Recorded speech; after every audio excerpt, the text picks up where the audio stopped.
Okay, Noelle, let me do a quick exam, okay? Okay. Okay, Noelle, you're fully dilated, so when you feel a contraction, you can go ahead and push. Okay, I can push. Okay. I'm ready. Okay, I'm ready to All right, we're push. going to hold Can your I- legs. Okay. Make it easier. Push. Okay, I'm pushing. Ready? Push. Okay. Contraction. Push. Push. That's good, good. Doing great, Noelle. Bringing the head down nicely. It's not every day you get to see a baby being born, especially Doing great, if it's a doing robot great, baby. Doing great. A lot of pressure. A lot of pressure. That's it. Oh, Baby's almost out. hey. Is it a boy or girl? It's a baby girl. Noelle is a lifelike birthing simulation tool being used to train medical students around the country. And Johns Hopkins Hospital in Baltimore just got theirs. I definitely think it's going to be a great aid for students. It's definitely something that I would have wished that I would have had earlier in my training. Why is that? What does it offer? I think because generally when we teach, especially in teaching medical students and residents, when you don't have kind of a full simulated model, it's very, very hard to be able to teach maneuvers. I mean, this is very realistic. Obviously, everything is as it would be. The patient, the way that she's positioned on the table, the size of everything. So you really can practice maneuvers not only for, uncomplicated things, but complications as well. David Azaza is one of the brains behind Noelle.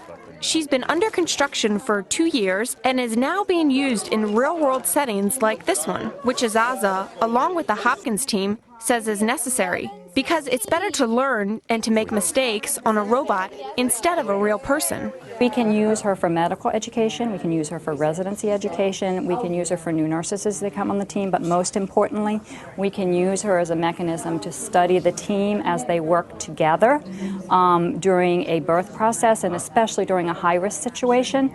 And we can observe communication amongst the team members, and then we can videotape that and play it back and say, well, what did we do well, what could we do better, what did we learn from this situation? She's like a real patient in that she's hooked up to a fetal monitor, so we can monitor what the baby's doing. We have her hooked up to an IV, so we can monitor that.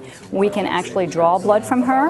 Umbilical cord is there, placenta is there. The umbilical cord can get wrapped around the baby's body part. During this scenario, the baby had shoulder dysplasia, but there can be other complications, such as long labor times or having a breech baby. But there are still some aspects that keeps Noelle from responding like a real mother in labor. No, the mother doesn't talk, so we usually have a lot of fun with that. We usually appoint somebody on the team to be the mother, and they can be as creative as they want to be as far as the actual, for the mother's part. And just like there can be complications during the delivery process, there can also be some challenges in recreating a realistic delivery. Then getting into the terminology of a specific thing, it's a little bit complicated. You have to learn like pretty much a new language because the terminology is very specific for OBGYN. So you gotta read books and talk to the doctors, and every time it's a learning curve. This just keeps going up and up and up. According to the American Pregnancy Association, 875,000 women experience one or more pregnancy complications. Noelle cost about $20,000 and has been on the Hopkins campus for about 2 weeks. MCIC Vermont, Hopkins Insurance Company, funded Noelle as part of a patient safety initiative. Gardmard Scientific is now working on the next model for Noelle, a wireless version. Good job, Noelle. Good job. Okay. For Discovery News, I'm KCD Gardner.